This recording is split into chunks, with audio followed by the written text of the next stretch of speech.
We got my good friend and teacher and mentor here, Dean Jackson. So if you guys could say in the chat bar, good morning, Dean.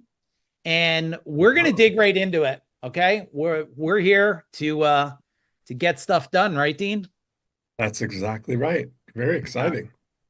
So, Dean, I thought our whole theme could be, and we'll see where we go with it, is where are people making the biggest mistakes in marketing? You see so many people that come into your world.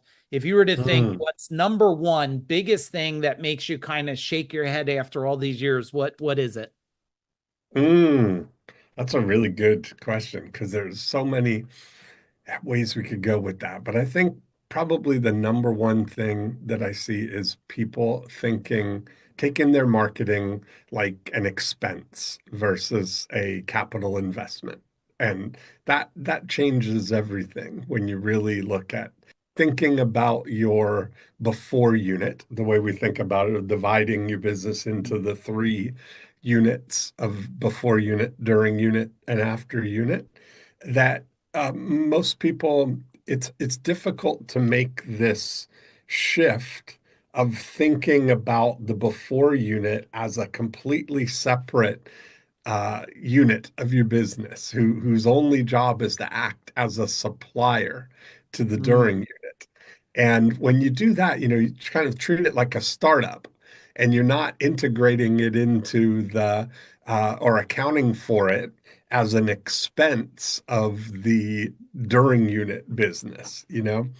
And that it's kind of a very interesting thing because when you make that shift, a lot of times people they budget, and those are all words of expense-based things. They budget their marketing budget as 10 or 12, or if they're being aggressive, 14% of their revenue. But that's kind of like gauging it from the rear view mirror in a way, right? That they're thinking about they got to keep their marketing expenses under this, you know, 10, 12, 14%.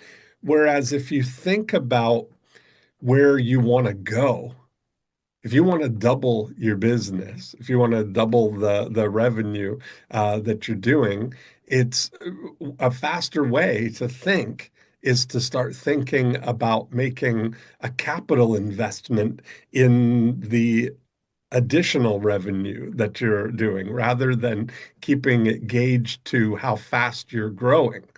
Imagine if you took a capital investment approach that you are going to forward invest into that additional revenue. And part of the thing is really thinking about living into your capacity rather than thinking about your slow and steady growth. How much could you do? yeah, that's really good. And when you say I started off today's legacy call, what do you notice when there's economy shifting? I notice people start to pull back Well, on that's marketing exactly right. instead of Yeah. doubling down on it. Yeah. And I think that's really the thing. It's all these investment mindset is very different. If you think, you hear that Warren Buffett often talks about that being, uh, you know, greedy when people are fearful and fearful when people are greedy. It's kind of a thing of being counterintuitively thinking that there's opportunities because everybody else is going to be paring back because they Mm, look at their marketing as an expense rather than a capital investment, or their marketing systems are not set up as vending machines, that they're mm. putting that money in a slot machine and hoping that everything comes out. Yeah, yeah. I shared, and I wonder about your thought around this. I have used this over the last month. I said, how much do you believe in your business? And Dean, Yeah. everybody's like, yeah, I believe in it. And I'm like, would you sell your house tomorrow and and just like downsize and living in a hotel room for 6 months and take all that money and throw it in your business? Who would do that? And the hands go Of right course. now. And that's it's not it's that they don't have confidence in the marketing to be able to do that, right? But conversely, I used to do these big real estate seminars, and I would say to the realtors, I would ask them, I'd say, imagine if Elon Musk was going to open up, factories in your town. Let's say we were in Dallas. He's going to open up a big giga factory in Dallas, and they're going to send 50 executives to Dallas. And they want to work with you, Michael. They're saying, we're going to send you one executive a week. We want them to find a house during the week and be back home with their families on the weekend, and then we'll send the next one. And we'll send that for a year with you. And all we'd ask is that you pay a 25% referral to Tesla Financial. Uh, and I ask how many people would be willing to do that, right? To raise, and every single person was 100% willing to work with Elon Musk or somebody on that level, that they Yeah. send them the client, they find them a house, and then they pay them 25% of the transaction. And so if you look at it, that if that was if taken 50 executives and that 25% was $2,500 per, if it was a $10,000 transaction, if you do the math on, 50 times 25,000, how many people would be willing to write the $125,000 check up front? And most people are not, because they don't have the confidence in the ability to take that money and multiply it, that way, right? So, but everybody's 100%, they've got the means and they would be happy to pay 25%. So I think if you take that same thing, I often ask people, like, the questions that you have to ask to yourself are, given your During unit circumstances right now, how high is high? How much capacity do you have given your current, if you're a home services business, number of trucks, or if you're a manufacturing company, your current equipment, or you're a printing press, how much could you possibly put on the line? There's a great story. There's a guy, Gamal Aziz, who ran the MGM Grand Hotel.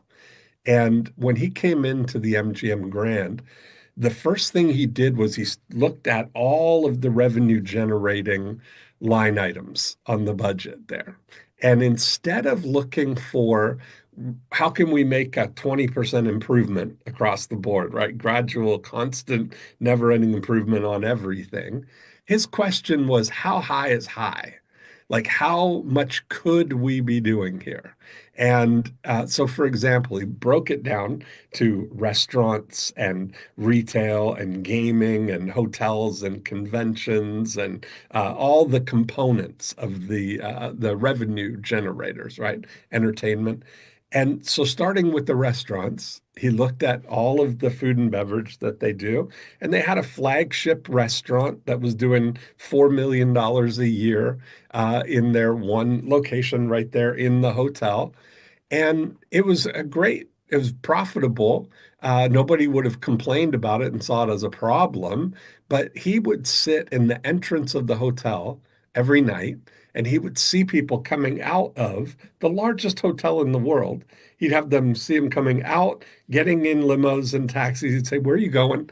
They said, "We're going to Spago, or we're going to Nobu, or we're going to these destination restaurants," right? That's where they're off to. And he thought to himself, if we had a celebrity chef and a destination Mm, restaurant at our hotel, we could be doing $8 million a year instead of $4 million a year.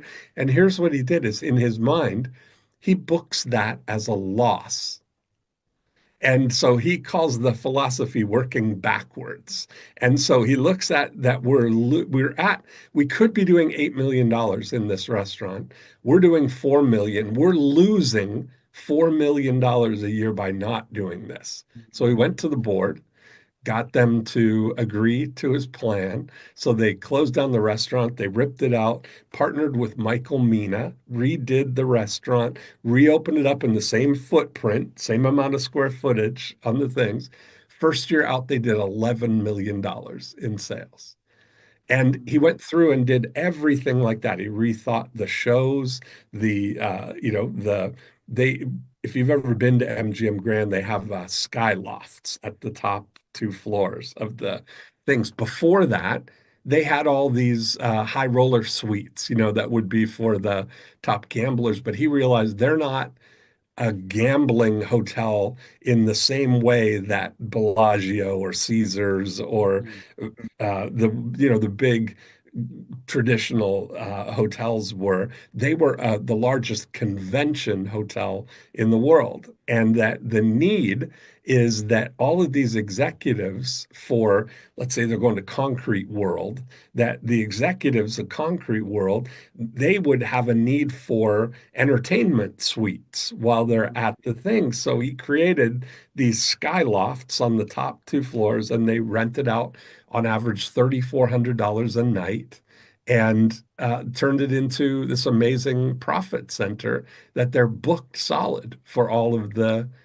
conventions. So that kind of thinking, I say to people, if you look at your current business, look at what your capacity is based on the number of trucks that you have, or the number of locations, or the number of employees, or how much you could possibly service, and then work backwards from there. What would it take, to fill that and stop losing money on that?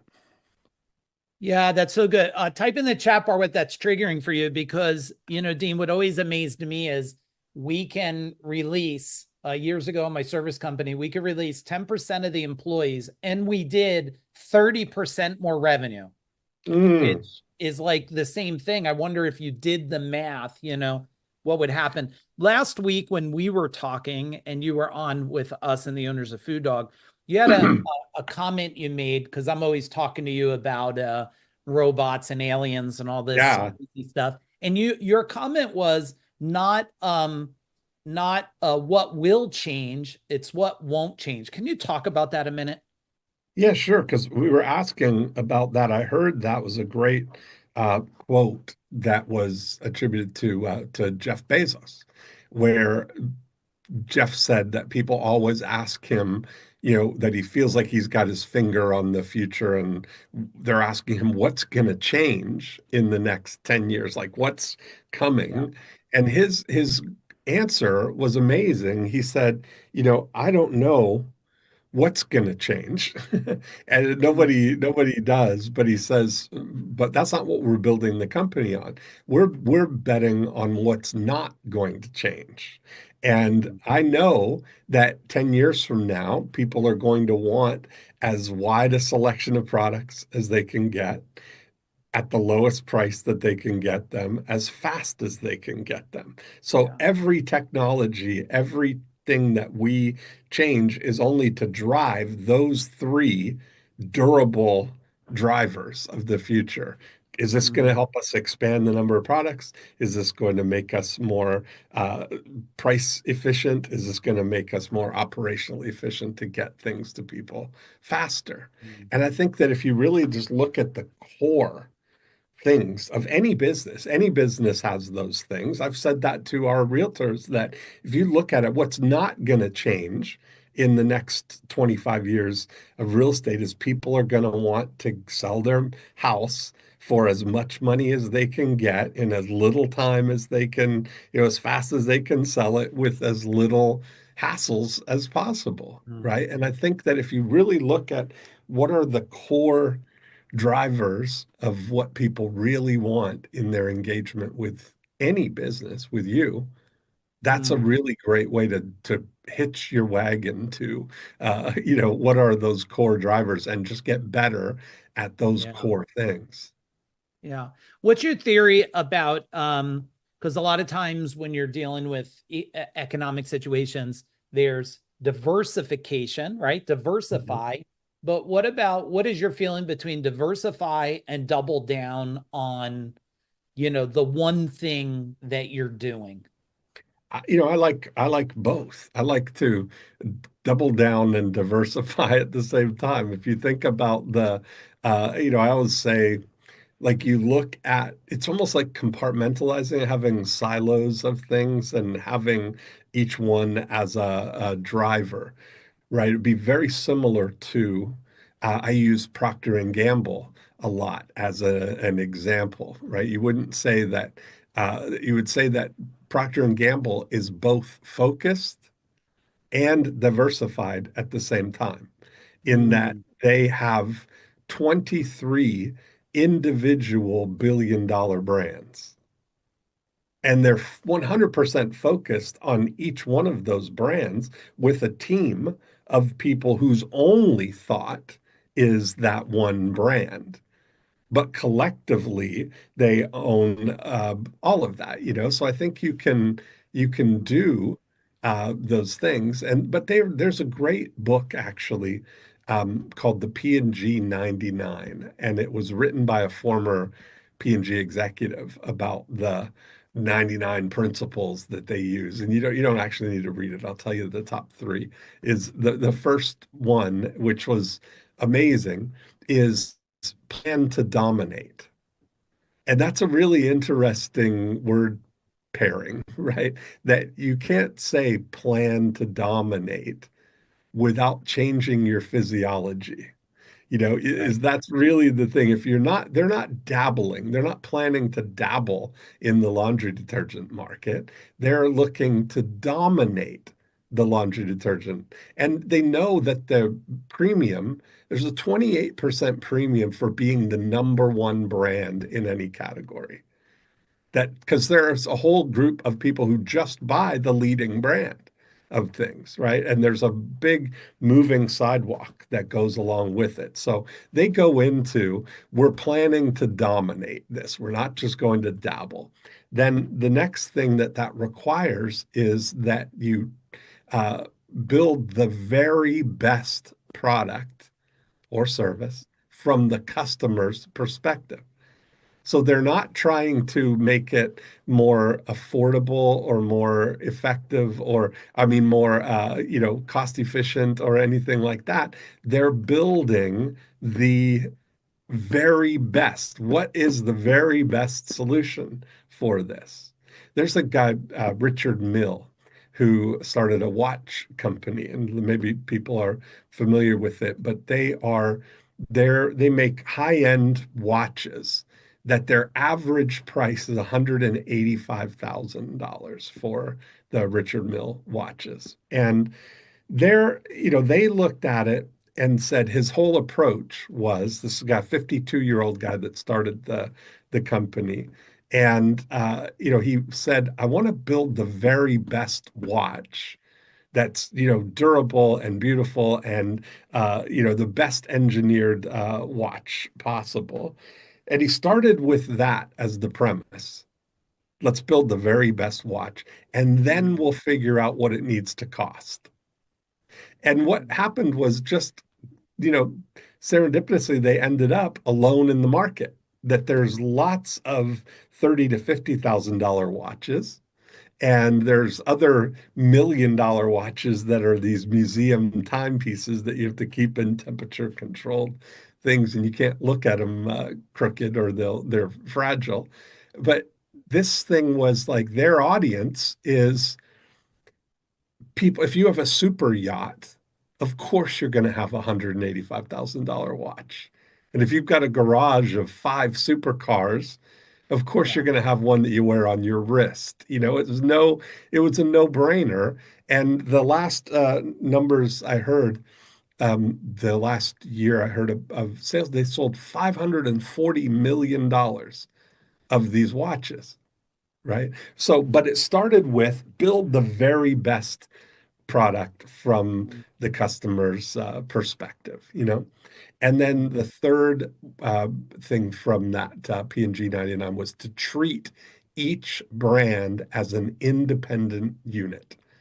has to stand on its own. It's siloed from everything else. It's under the same kind of philosophical and corporate umbrella, but they're all independent units.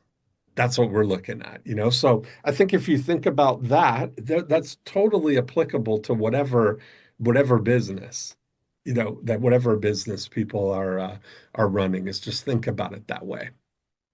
Yeah, it's awesome. Everybody types on in the chat bar because those three things alone, just putting it through your filter, like one, dominate, like is that through and through Mhm. your culture? Very best product. And if it is the very best product, you're screaming it from the mountain top. Right. And then treat each brand as independent unit. Like, hey, if you're in HVAC, like, dependent, and also plumbing, or you're in bookkeeping and you're like, those are just really, really incredible. And guys, everybody on here, if you see people, you're like, who are those? Well, it's probably a bunch of our team.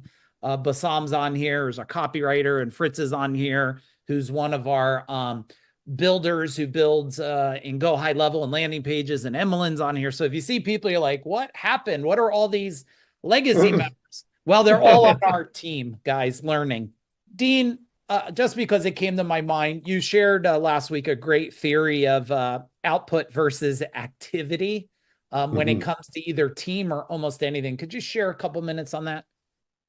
Yeah, so you know, the whole idea is to really focus everybody on what is the outcome that we're trying to create here, right? What is the rather than looking at the amount of time and effort that you put into something or the things is what's the best way to create the output that you're looking for, right? That when you're really focused on results or you're focused on outcome and you're crystal clear of what the key metric that you're trying to drive is, everything then becomes about how can we move the needle on that the most rather than doing things more efficiently, you know? What was the Mm. context of how we were talking about it? We Remind were me. talking about it on when it comes to team versus instead of looking at it as I'm running the actions, what is the Right. desired outcome that's coming from each action of each Yes. team member? Yeah. Perfect. Yeah. I need to grab my charger, Mike. I'll be right back. Yeah. One second. Yeah. No problem. Everybody go to your start, stop, keep doing, and breakthrough, and type in or write down one thing, and then tell me in the chat bar what's something you're going to start doing. I would bring some of these concepts. I would consider bringing the domination and the very best product, and I would and the treat each brand, and I would bring it to my management team or my team, and I would say, how do we know we're dominating? Like, and then I would say, what makes us the very best product? And they say, oh, we have a 10-year warranty. Okay, but everybody has a damn 10-year warranty. And we sell this brand. Well, lots of people sell that brand. And that allows you to create a differentiator there for you to think about. Yeah, Kathy, plan to dominate, not dabble. Exactly, Kathy. That's the difference between showing up on social media as you're the best in the world, right? Versus, not saying anything. Hey, Dean, I did a post this morning on social media, and I wanted to get your feedback on it. And what I did, I'll Mhm. share if you guys didn't see my post. I did it. One of my secret strategies was, and it was triggered when I was in the store in Virginia, was I saw when I was helping my son, the Farmer's Almanac. Mhm. And what I used to do with the Farmer's Almanac over a decade ago is I would open it up to New Jersey and I would see what the Farmer's Almanac said about the weather and the snow in New Jersey. And then I would immediately, where companies would say they have a shoulder season, I would go, and my whole rule was I never had a shoulder season because I made people feel hot earlier than they were hot and cold before they were cold. And my theory Uh-huh. was marketing is emotionally moving people from where they're at to where you want them to be. Yeah. So, talk a little bit about the emotions of marketing versus sitting there and the person is ready to buy right now, making them feel like if I don't buy this most expensive watch, my Lamborghini friends are going to make fun of me or something.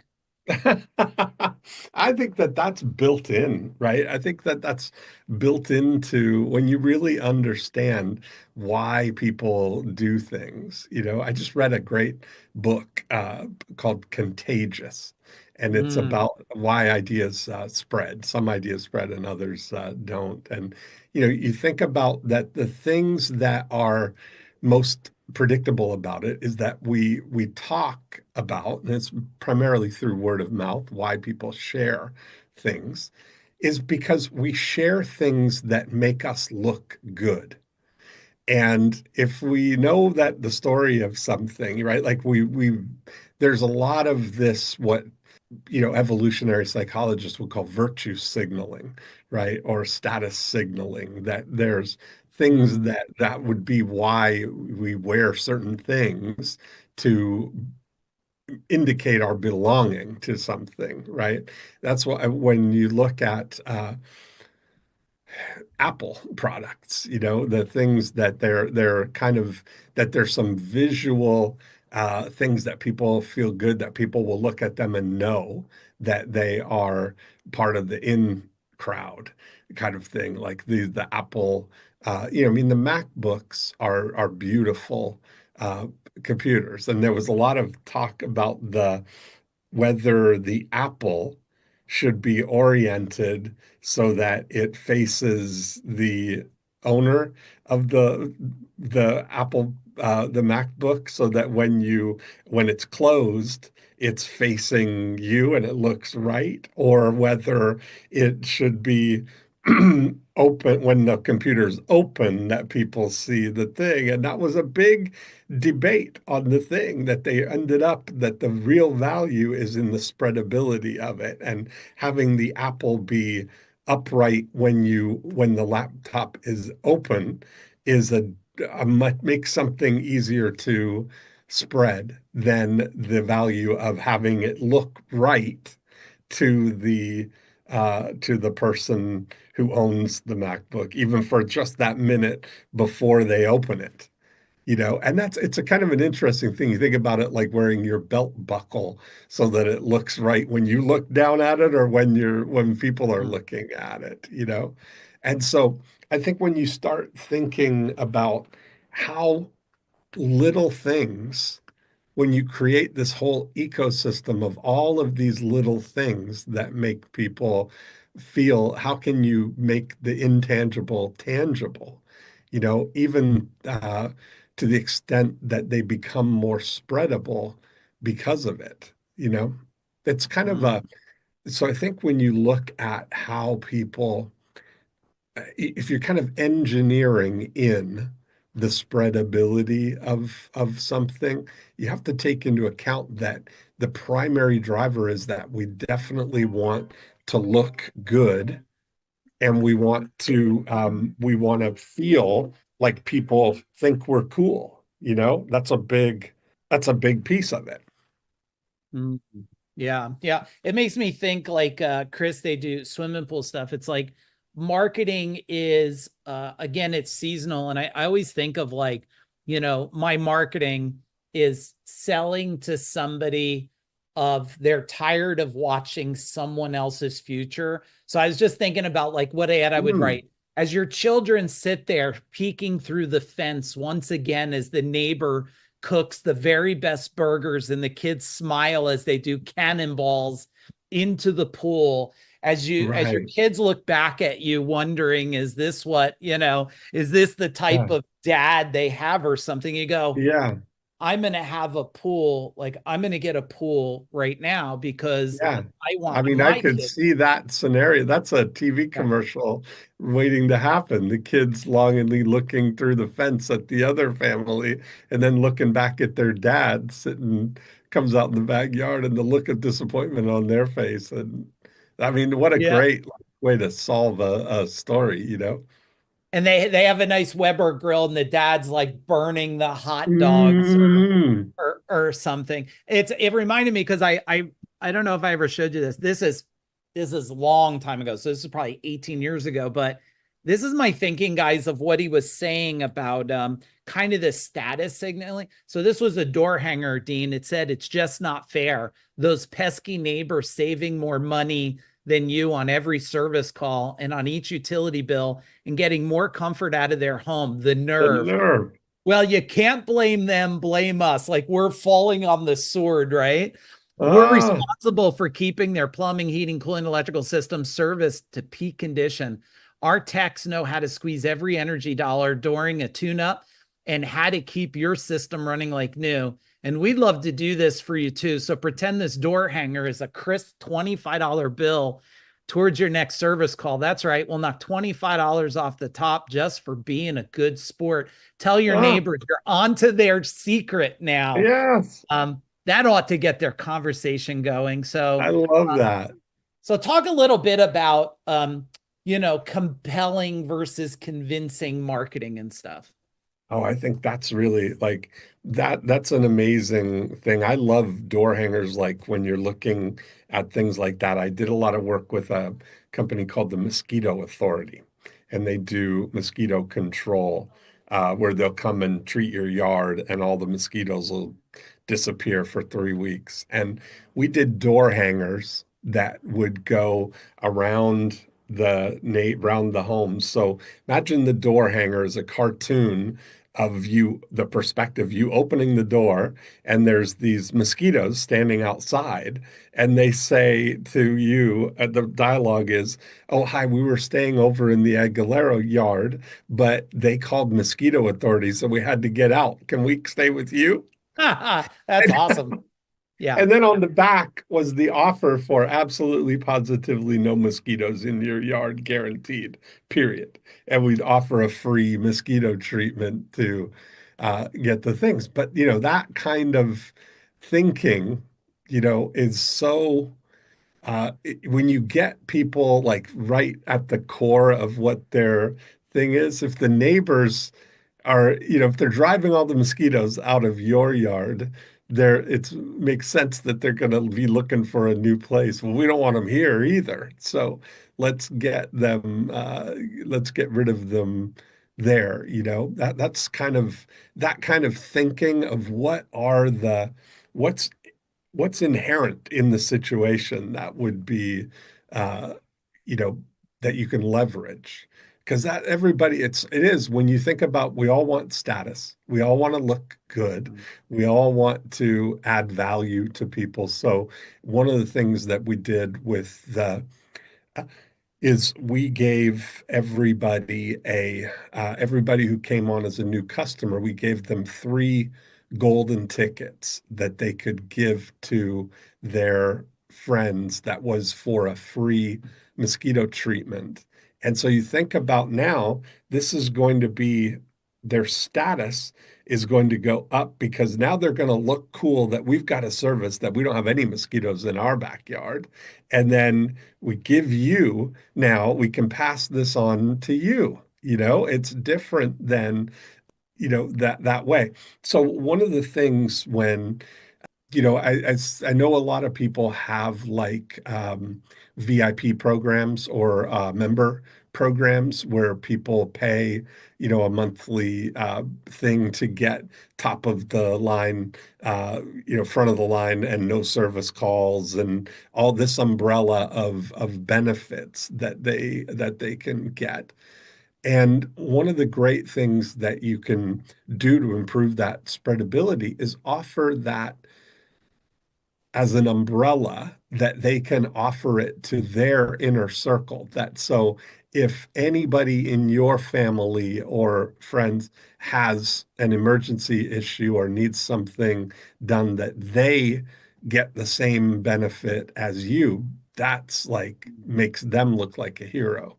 And that's what AAA does, that same thing. The reason, dads buy AAA is because their wives and daughters are going to be out, and they feel like that's the safety. If they're out somewhere that I can't get to them, that their AAA will go and do it, because that man might feel like, oh, I could change a tire, or I don't need that for me. But the umbrella of protection that it gives their family is pretty amazing, right? Wow. Dig a little deeper because as I'm looking around, everybody type in what industry you're in the chat Yeah. bar. Because when I look in here, Dean, I look at the power of the comparison effect from Mhm. really good and dominating the best in the world and really bad. So I look at like carries in bookkeeping. So I'm like, how do you Mhm. show what really, really bad bookkeeping is? It's like a woman in a really dark office. She's chewing gum, she's smoking a cigarette, she spilled coffee on the paper, and it's like this is the bookkeeper that you're paying, but you can't see her, but this is really what's happening. And then it flips over to Carrie, right? And it's like a clean, organized, and everybody's function efficiency. And you immediately question, right? What is my bookkeeper really like? Talk about like where else have you seen this comparison that's just like brilliant marketing? Mm. I think, when you look at I think you have to kind of have an eye on what are the core things, right? Like, what is it that, if you look at the, let's just take the core things that are going to be there is the speed of something, that something's happening, the certainty that an outcome is going to happen, the time, that would be the speed stuff, the cost of something, the evidence of it, I Mm, think is we have to kind of look at every environment to see where would they recognize, where is it going to be a problem? Because it's generally most things are not a problem until it is a problem. It's like, and to be able to bring that present to see that somebody, if you're prepared for that problem or you experience that problem or you have evidence of it, what it's so funny that when you plant emotional when you change the frame of something, like one of the things we did with the Mosquito Authority was bringing it to not just the nuisance of mosquitoes, but to the danger of mosquitoes. Like every year to this day, thousands of people every year die from West Nile virus, which is spread through mosquitoes. So when you look at one of the things we did was send a postcard. Every year, the CDC issues a warning right on the front page of their website. So we tapped into that and said, we created a postcard that said, if you or anyone you know has been bitten by a mosquito in the last 30 days, read this. And we talked about that they've issued a warning. We immediately magnified the problem and then offered the solution. The Mosquito Authority is offering a free mosquito treatment for residents of Stone Mountain, Georgia. It's kind of a thing. Actually, I can share yeah. an example of that with you. There's the postcard that we did right there. If you or someone you know has been bitten by a mosquito in the last 30 days, read this. Or looking at the use case scenarios, right? Think about we would hear people, so now your kids can play in the yard without getting eaten alive by mosquitoes. Yeah. And then, of course, the first question people ask, well, is it safe? Well, spray the mosquitoes, not your kids. That's the kind of thing people feel happy to just spray the bug repellent on their kids. Well, let's not do that. Let's spray the mosquitoes and get rid of them. Or now you can entertain your yard without getting eaten alive by mosquitoes. And these pictures are what you really want. They're the aspirational things. That's what you want. Is you want to see your kids feeling safe to go out and play. And the reason that we learned these things was because we did this one. And when people called, the first question that we would ask them, they'd say, hey, I'm calling about the free mosquito treatment, or I got the yellow postcard. And one guy was saying, I'm in the infected area. Like you, because we put the boundaries around, I'm in the infected area. But we would ask them, the first question would be, is everybody okay? We'd bring it right back to the safety of the thing, right? It's like, okay, you've gotten away with it so far. But then we would ask them, what's going on in your yard? Because we want them to tell us what's the primary complaint that they have, right? So if they say, exactly that, we were trying to have dinner out on the patio last night, but the mosquitoes were eating more than we were, was one thing that people actually said. Or my kids love to play out in the yard, but every time they come in, they're covered in welts with mosquitoes. So we were gathering intelligence of the pain points that they're expressing, right? Gardening. We love to be out in the garden, but as soon as the sun goes down, we have the mosquitoes drive us in, right?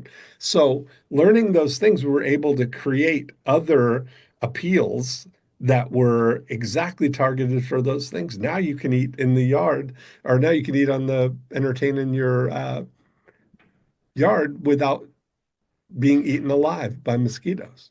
And those were words that people repeatedly said, we get eaten alive, you know? And so if you think about what would be the scenarios that the biggest pain points are going to come from, and paint those scenarios that if you made the smart choice now, you'll be prepared when that comes. Or when that does come, here's the easy button to get out of that. Mm. You know? Yeah, I love what he's saying, and I hope you guys type in what you're getting to thinking. I think of and I'm going to show a little video for Gary Lightfoot because he's building an RV park. I think if you think of what he just said, that easy button, I'd bring it back to my team, the easy button. If you look at, I think it's Buc-ee's gas station. What's Yeah, their I've number one never thing? been to a Buc-ee's. I totally want to go. The cleanest bathroom. And Yeah, they took what looks as like, what do you fear most in life besides death? It's using a gas station right, exactly. bathroom, right? So this just came to my mind when I was thinking of it. I was like, Gary, you're working on the RV park, and this is a movie, if you guys ever saw it, right? This is a Christmas Vacation, right? And like, here he is. And he's pumping all the shit from the RV, right?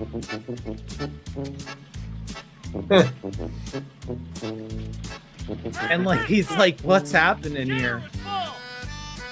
And he says like the shitter's full. Like when I think of an RV park, Gary, I think of like someone's pumping, like they're making a mess out of pumping out their garbage. And when you go over there, you have to flip up that trap, and like someone left their 10-day-old shit around it or something. And like, how do you Right. bring the Buc-ee's thing? And the other one, Dean, I love the postcard that you showed because I just built this for Kevin Hughes. He didn't test it yet, but I want you to talk about how what someone's already trained, like this yellow, if you get this in your mailbox, Right. everybody thinks this is, it's like been there for generations. It's an awareness thing. Yes. And what we did was we just did a second notice because years ago Uh-huh. I ran a card like this and someone said, they called complaining, how dare you? I didn't see the first notice. So then I said, well, what if we don't send a first notice? We just send a second notice and Yeah. make everyone think they missed it. We'll save money on marketing because I needed to save money. And then it would get awareness. And it worked. They just started Yeah. calling. Oh, I'm so sorry. I missed the first one. And I would tell the team, oh, no worries. We got you covered. But the reality was we never sent a first one. Right. So what is your theory about like when it's actually like Yeah, we using a sent the first vehicle? notice by smoke signal. You didn't get that? Right. Right. Or we Yeah. sent the first telepathically. Right. That's Yeah. funny. So what is that bringing up for you guys in the chat bar? Because if you got that yellow notice, what would you do? You would at least read it. What was Then the you yellow note? What was that one for? This one is, well, he gave me his traditional, he does, mechanic stuff, and his original postcards were traditional, like car and oil. And I said, well, let me develop one here, which, we haven't visited Hughes Most, truly, worth your time. And it's a complimentary check and it has this special codes. And then when it flips Hmm. over, it's got the you deserve. And at, his thing, we're not just fixing cars, we're building trust one customer at a Yeah. time. Then it goes down and says, a bunch of stuff and it gives the address and these are limited, so it puts some sense of urgency. And we haven't tested it yet, but we'll test it, and then if we have to get a little more. I think it's great. One of those things like the even the color paper, right? Like Yeah. I've done so much testing on things. My favorite is there's a paper color called Lift Off Lemon that is like Mm. it's bright and it's nice. And the thing it's not neon, but it's bright, you know? There's something like that kind of Oh yeah, yeah. yeah, like that kind of yellow. Yeah, And you that's can't look away, cool. right? Yeah, you see that it's going to stand out in your mailbox for certain. Yeah, yeah. Talk about lost leaders, because I think everybody's like trying to make um quick money instead of big Mhm. money. So Well, I what are don't some think about lost it as a leaders? loss leader. I think about things as that in certain situations, I look at your excess capacity and your incremental cost of actually adding something as a asset, as currency that you have that you can deploy.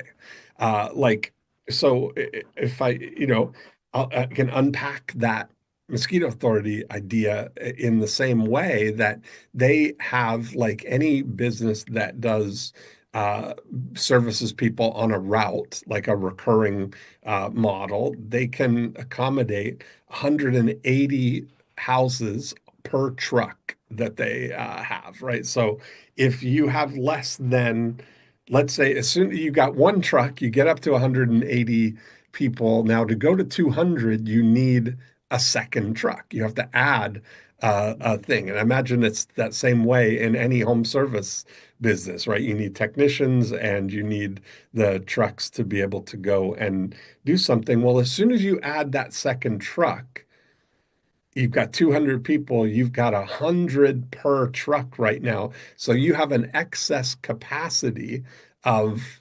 180, 160 people kind of thing, right? So you're losing right now that amount of money by not having those slots filled, by not having that capacity filled. And your incremental cost of delivery is much less than what the retail price of something is, right? So we realized that if you have that as an asset, that it's so much better and often less expensive to get somebody a result than it is to convince them to give you money to get the result. And so, if you think about that, a $79 mosquito treatment, the incremental cost of doing one may cost $10 in actual incremental costs of doing it, because you've already paid for the truck, you've already got the technicians, you've already got the stuff. It's just the juice that you're doing of the actual hard cost of doing it, right?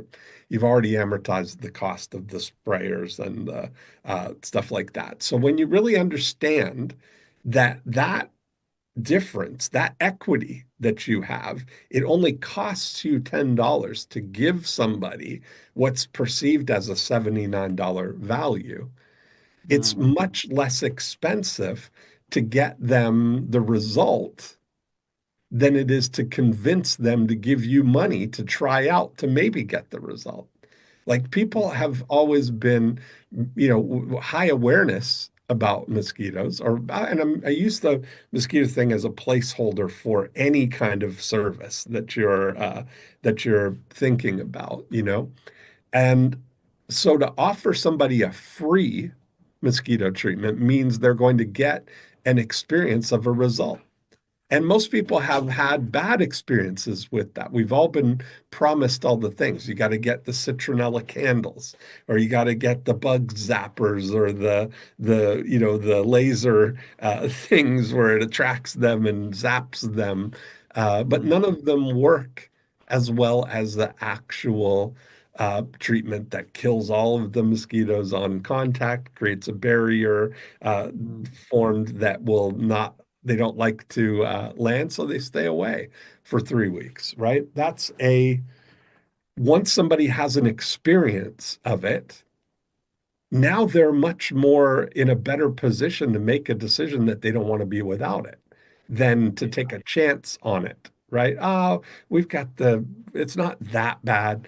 But once you have an experience of a mosquito-free backyard, you don't want to be without it. And over 80% of the people that do it this year come back next year, right? So the whole game is stacking people up and getting them into that recurring model. So if you've got something that is sold on a recurring basis, anything you can do to get somebody to do this the first time makes a big difference. Yeah. And I think if you look at the psychology of things, now that I'm hearing you speak about, like when you go in the mall and that woman's got the chocolate covered strawberries with the Hmm. Godiva chocolate, and you take one, you bite it, and they're like, oh, we have a special. You're already thinking, I just ate $4 for free. Right. Hmm. So why don't I go also buy more? And also, I think the carpet cleaner, like the Hoover vacuum, right? That was, come in and I'll vacuum your like a room up to 10 by 10 for you. And once you see Hmm. the stuff they're sucking out of that vacuum, you go, Yes. oh my Yeah. God, how do I let them That's leave? exactly right. Yeah. Or the fuller brush people that would give a brush to the lady. So they had to demonstrate all of them for her to pick which one she wanted, but then she didn't want to live without the others as well to complete the set, you know?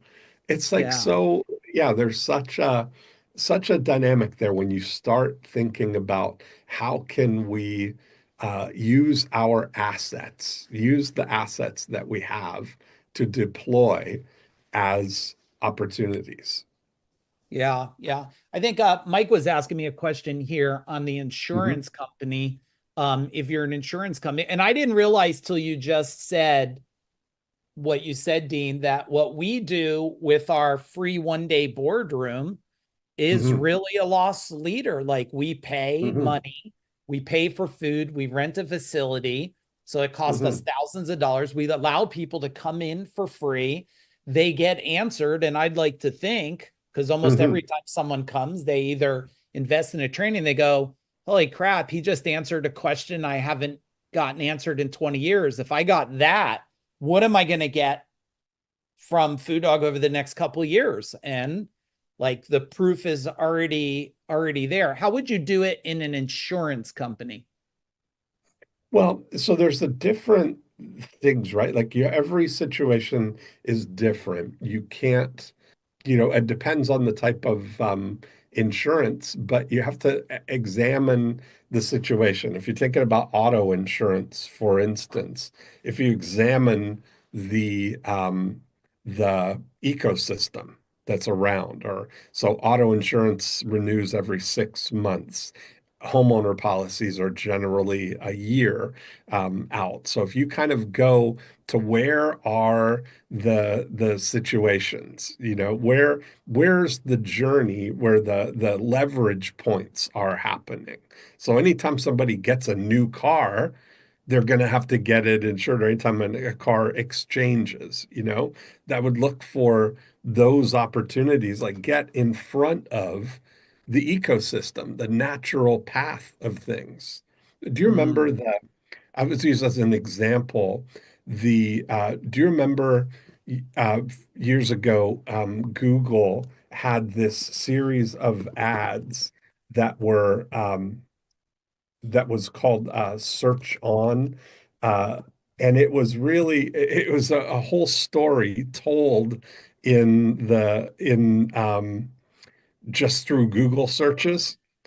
I'll share it with you because it's 30 seconds, but you'll get like it's a whole story told in 30 seconds. So let me share.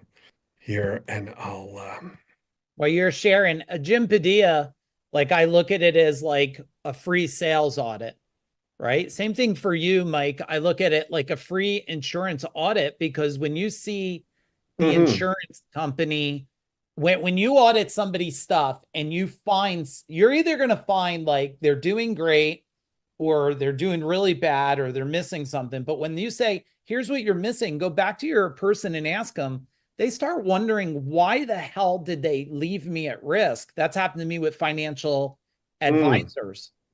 Here's the commercial. This was the Super Bowl commercial that they did.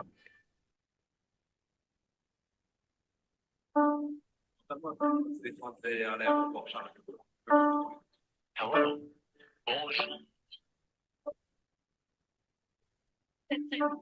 Okay, good morning. Impressed.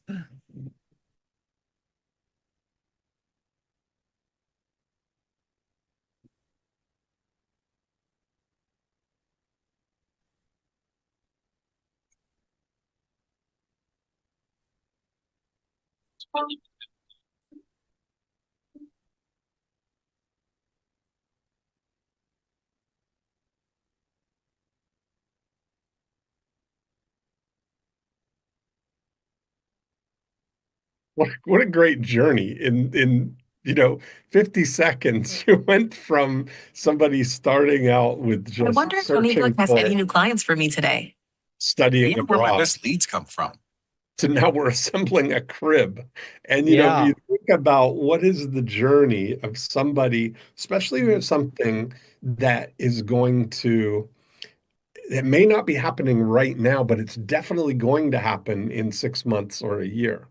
That you think Mm, about, and if you just take auto and home insurance, that nobody's really thinking about replacing their insurance policy midway in the middle of their term or 2 months after they've just gotten right. it. But when the renewal comes, that opens up a opportunity. And that's why Geico has spent so much time and money saying to people, 15 minutes could save you 15%. And they anchor that thought that when you get your new insurance policy and you are faced with now, you open the door, open the window for evaluation, and you think, wow, that's gone up or that's higher than I thought. And it anchors in the back of your mind, 15 minutes could save you 15%. Let's call and see what that could be. Yeah, that's great. Dean, in one quick minute that you have left, tariffs. If you were to build any marketing ideas around leveraging what's happening in the economy today, what would be your strategy? You know, I don't know specifically about tariffs where the things are going to happen, but I do know that relationships, like I think this whole ecosystem thing, people are going to do what people are going to do. They still have to do they still need the things that they need when they need them.